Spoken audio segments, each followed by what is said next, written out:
Sudah disambut kembali.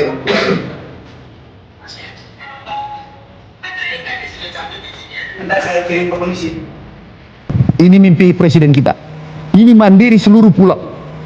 Mandiri pangan, mandiri energi, mandiri air sudah selesai. Tinggal bensin, etanol, ada penggantinya adalah sawit. Negara ini kaya banget. Saya termasuk menteri pertama. Efisiensi 1,7 triliun. Kemudian biaya ini perjalanan dinas, seminar, bangun gedung, peryang hilangkan. Rapat di hotel nggak boleh, di pertanian atau di rumah saya. Murah atau mahal itu beras? Murah. Kasih. Kalau saya menang kecil murah. Begitu. Murah atau mahal? Murah. Dan salah satu yang menjadi musuh masyarakat Bolones hari ini kurang, sehingga masyarakat itu bertani, tapi mereka terlilit sama lingkaran setan di badan begitu.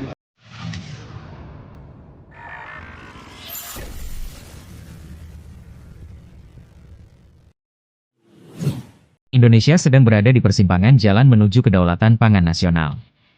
Di tengah isu perubahan iklim dan ketegangan geopolitik, Menteri Pertanian Andi Amran Sulaiman duduk bersama ratusan pimpinan badan eksekutif mahasiswa seluruh Indonesia. Bukan sekadar seremonial, ini adalah bedah data mengenai masa depan ekonomi petani. Di awal diskusi, Mentan melemparkan visi besar, menjadikan Indonesia mandiri pangan, mandiri air, hingga mandiri energi melalui hilirisasi. Kemudian kita mau hilirisasi. Ini hilirisasi ya.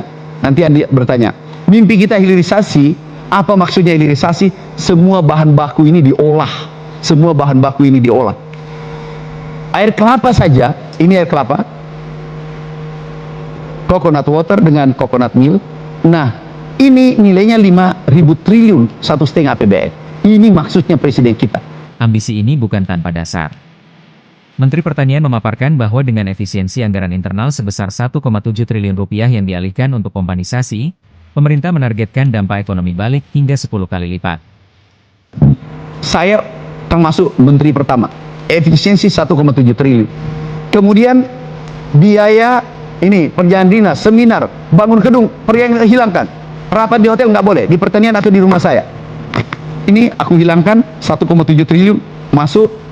Beli pompa pada saat kekeringan, hasilnya berapa? 17 triliun. Salah satu momen paling krusial adalah saat Menteri Pertanian membongkar rasa menjadi data. Selama ini, publik seringkali mengeluhkan harga beras yang mahal tanpa melihat sisi kesejahteraan produsennya, yakni petani. Menggunakan simulasi Excel, Amran Sulaiman menunjukkan bahwa keuntungan harian petani sebenarnya sangat tipis, hanya berkisar Rp37.000 per hari. Perhatikan semua, 1.100.000 pendapatan satu orang petani. Setuju ya? Satu bulan berapa hari? Bagi 37.000 per hari keuntungannya untuk makan. Jadi tukang batu berapa? Di Lampung berapa? 100.000. 75, mana banyak 75.000 daripada 30.000. Tulis 75.000, tulis di situ petani, sini petani.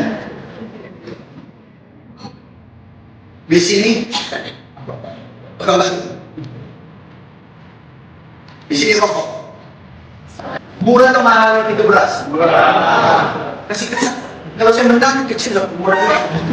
Begitu. Murah atau mahal? Murah. Itu mafia yang menyediakan itu. Mahal.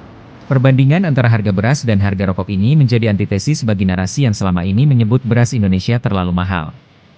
Menteri Pertanian menegaskan, menjaga harga beras di tingkat yang layak adalah cara menjaga napas hidup 115 juta jiwa yang bergantung pada sektor pertanian. Namun, jalan menuju swasembada selalu penuh sandungan. Menteri Pertanian secara terbuka menyebut adanya kekuatan besar yang tidak senang dengan kemandirian pangan, para mafia impor.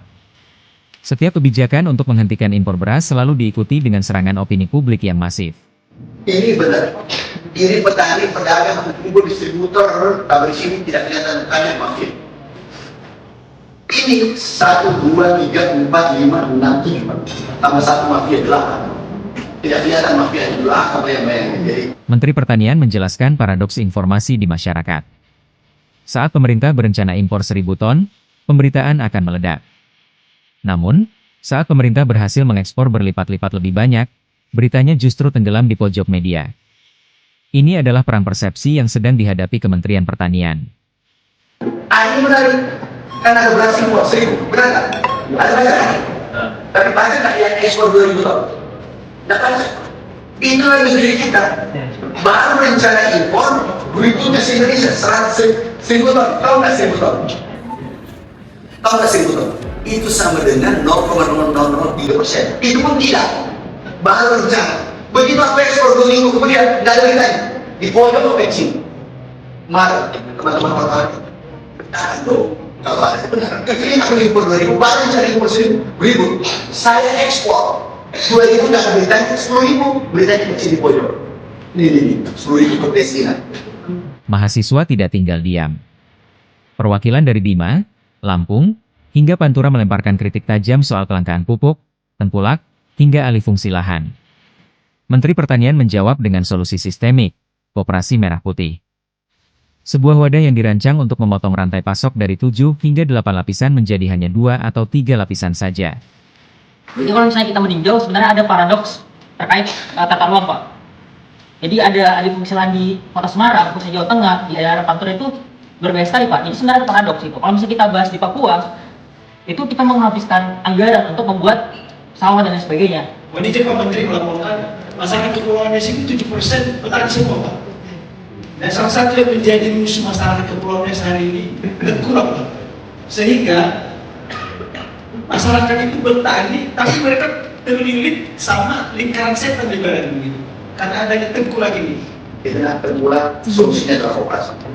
Koperasi itu ada semua, ada koperasi, ada bengkel, ada pupuk disalurkan, jadi nggak bisa masuk karena dari pusat masuk ke desa. Nggak melalui kabupaten sampai banyak. Apa maksudku? Tidak ada koperasi, ada bengkel, jadi yang menerima berasnya selama tadi masuk di situ. Dan bisa disimpan tentang koperasi ada penyimpanan. Lah, terus disalurkan ke masyarakat sekitar. Memotong rantai pasok dari pusat, memotong rantai pasok dari bawah, koperasi mereka. Bagaimana di Kota Bima itu sangat kelangkaan pupuk, Pak Menteri? Sudah disatukan kembali.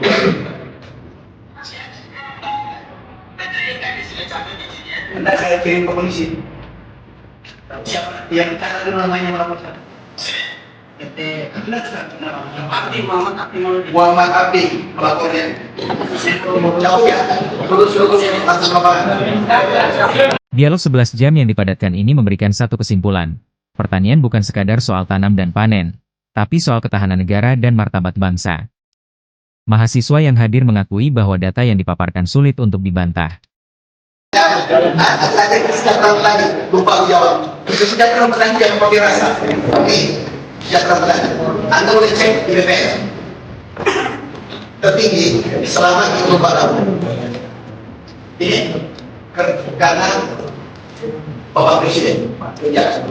Kemudian apalagi yang kedua, ini kontribusinya nomor 3, tetapi perdagangan dan industri itu dari pertanian.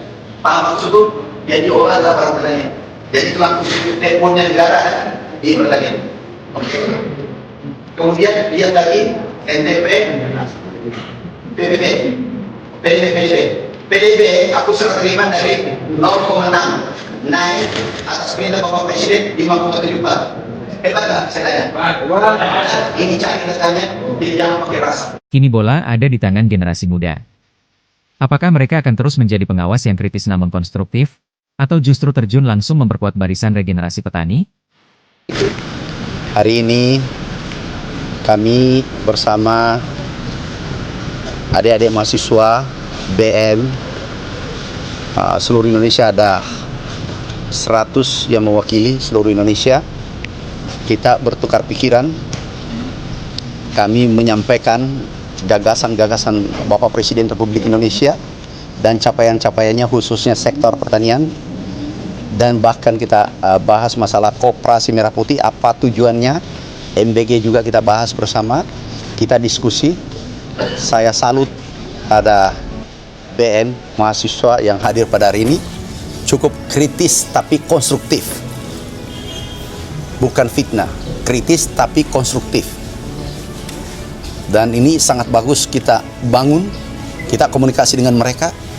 Kita ini butuh pengkritik yang konstruktif untuk membangun negara yang kita cintai.